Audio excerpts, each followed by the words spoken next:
Менің алғашқы онлайн сабағым. Мұхаммед Хайдар Дулати атындағы Тараз өңірлік университеті. Авторы Тұрар Аина, Қалбаева Олым, жетекшісі Бупетаева Сауле Жакиповна. Бүгінгі сабақтың тақырыбы ұбт тапсырудың тиімді жолдары. Миға шабуыл ретінде мына математикалық сауаттылықтың логикалық есебін шығарып көрейік. Бұл жерде бізде 3 үшбұрыш берілген және үшбұрыштардың ішінде тік бұрышты төртбұрыштар бар. Ал үшбұрыштың сыртында бізде 3 сан берілген. Ортасында тағы да 1 сан берілген. Егер логикаға сүйенетін болсақ, онда сыртындағы 3 санның қосындысы ортаңғы санның квадратын береді. Яғни 3 қосу 4 қосу 5, ол бізде 12, 12-ның квадраты 144.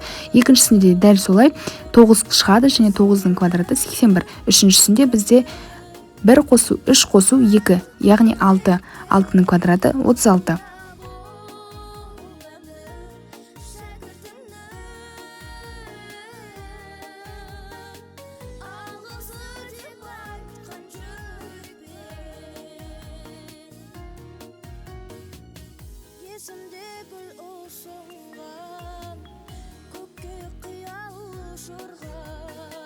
ұбт тапсырудағы талқыланатын басты мәселелерді қарастыра кетейік. Ең біріншісі ол зейіннің бәрін сабаққа ғана аудару. Яғни ұбт-ға дайындалып жатқан кезде, жаттап жатқан кезде немесе сол тақырыпты түсініп жатқан кезде басқа да заттарға, ұялы телефон, интернет секілді, немесе достар, ата-ана деген секілді заттарға көңілді мүлде аудармау керек. Себебі өзің уақытыңды құрастырып, сол уақытқа ғана тиімді, өзіңе тиімді болатындай, ешкім сені мазаламайтындай уақытта өзіңнің біліміңді алып, соны түсініп болғаннан кейін ғана басқа да жұмыстармен айналысу керек. Себебі егер сен білім алып отырған кезде, өзің оқуыңды түсініп отырған кезде, саған басқа жақтан біреу егерде басқа тақырыптағы әңгімені айтатын болса, онда сен барлық көңілің сол жаққа қарай ауып кетеді. Сондықтан да тек білімге концентрацияны барлығын білімге беру керек, яғни өзіңнің зейіннің барлығын тек білімге аудару керек. Екінші жолы бізде сапалы білім, сапалы оқытушы. Бұл дегеніміз, егер де сен ұбт-ға өзің өз бетіңше дайындала алмасаң, немесе тақырыптарды өз бетіңше түсіне алмасаң, онда өзіңе сапалы орталық немесе сапалы оқытушы таңдауың керек. Ол үшін сен өзіңнің критерийіңе сай ма, сай емес пе деген сияқты сұрақтарға да жауап беру керексің. Егер де мұғалім болса, мұғалімді алатын болсақ, онда ол мұғалім маған түсіндіре алады ма? Мен оның түсіндірген тақырыбын түсіне аламын ба? Деген сияқты сұрақтарға жауап беру керексің. Және де ол оқытушының өзінің жетістіктері бар ма? Немесе жетістік болмаса да, оның алдыңғы тәжірибесіне де байланысты, тәжірибесі бар ма, жоқ па деген сұрақтарға жауап беру керексің. Егер де оқу орнына, орталыққа барып дайындалатын болсаң, сапалы орталық таңдауды сен өте жақсы білуің керексің. Яғни басқа орталықтармен салыстырып, осының қандай жері жақсы, мынаның қандай жері жақсы деген сияқты сұрақтарға жауап беруің керексің. Сол себепті орталық таңдау кезде де, мұғалімді таңдау кезде де шатаспау керек. Себебі бұл сенің ұбт-да жоғары балл алуыңа үлкен рөл ойнайды. Ендеше оқу сауаттылығынан мынадай мәтінді талдап көрейік. Жалпы оқу сауаттылығында 3 мәтін беріледі. 3 мәтіннің ең бірінші мәтіні оқуды да қажет етпейді. Тек сұрақтарын ғана оқып, мәтінге көз жүгірту арқылы сұрақтың жауабын тауып ала аламыз. Бірінші сұраққа қарайтын болсақ, ең үлкен киіз үй делінген. Жауап арқылы жұмыс жасайтын болсақ, ақ шаңқан деген 18 қанаттық үй, ақ ала орда дегеніміз 8 қанаттық үй, алтын үздік дегеніміз 24 қанаттық үй, ал алтын орда дегеніміз 30 қанаттық үй. Яғни бұл жердегі ең үлкені алтын орда 30 қанаттық үй. Сонда жауабы алтын орда болады.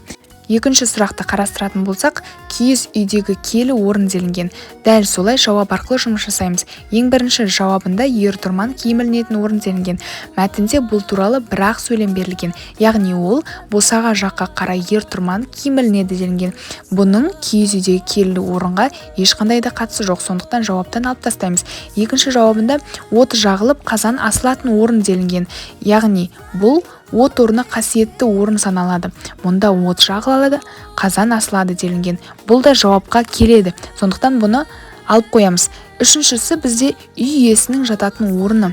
Үй иесінің жататын орны бұл мәтінде бір жерде берілген. Сол жақ үй иесінің отыратын және жататын орны. Босаға жақта азық-түлік ыдыс-аяқ тұрады делінген. Бұл сөйлемнің де киелі орынға ешқандай да қатысы жоқ. Төртінші сөйлемде қонақтар орналасатын орын делінген. Бұл сөйлемнің мәтінде де бір-ақ сөйлем берілген. Мұнда жүк жиналады, қонақтар орналасады. Жас келіндер бұл жерді баса бермейді делінген.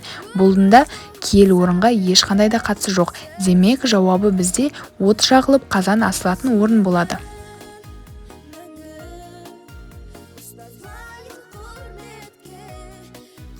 Үшіншісі бізде өзіңе деген сенім. Яғни көп оқушылар, көп түлектер өзіне сенбегендіктен, өзіне сенімсіздік болғандықтан олар сабаққа көбінесе дайындалмайды, ұбт-ға дайындалғысы келмейді және ақылы бөлімге түсуді ойлайды. Бұл негізі дұрыс емес. Барлық адам, барлық оқушы, түлектер егер де дайындалса, еңбектенсе, онда олар грантқа түсе алады. Және де сол сенімді жоғалтып алмау керек. Төртіншісі бізде бәсекелестік арқылы оқу. Бәсекелестік дегеніміз ол өзінің тобындағы болсын, өзінің сыныбындағы болсын, немесе өзімен жасты қатар достарымен болсын, бәсекеде болып отырып дайындалу керек.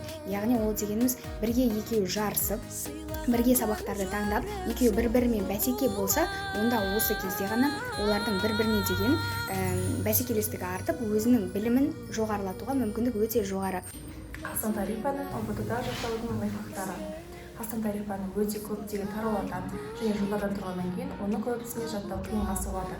Сондықтан ұбт-да кездесу ықтималдығы көп тақырыптарды таңдап, сол туралы мәліметтерді жазып, қабырғаға немесе айнаға жабыстырып қою қажет. Сонда сіз кім келген тұрған кезде, соны қарап сізде көздік есе сақтау қабілеті қалыптасады. Бесіншісі ол білімге деген инвестиция. Яғни мұғалім таңдаған кезде, оқытушы таңдаған кезде, орталық таңдаған кезде ешқашан ақшаны аямау керек. Яғни бұл дегеніміз миллиондап ақшаны сал деген сөз емес, оқытушыны болсын, орталықты болсын, ақшасына сай етіп таңдау керек. Және де білімге деген инвестицияны құя беру керек. Себебі ол егер де сен білімді инвестицияны құйсаң және де өзің соған талпынып дайындалсаң, онда саған міндетті түрде жемісін жегізеді. Осымен сабағымыз аяқталды. Үйге берілетін тапсырма ең біріншісі таңдаған мамандығыңа кішігірім түсінік. Неге ол мамандық? Таңдаған мамандығыңның болашағы бар ма? Саған ұнайды ма деген секілді сұрақтарға жауап жазу. Екіншісі бір күнге план. Яғни бір күніңе өзіңнің планыңды жазып, білімге, өзіңнің қызығушылығына уақыттарды арнап және сол план арқылы жүру. Үшіншісі уақытты тиімді пайдалану жолдары. Уақытты тиімді пайдаланудың қанша жолы бар? Қалай уақытты тиімді пайдалануға болады? Деген сынды сұрақтарға жауап беруіңіз керек.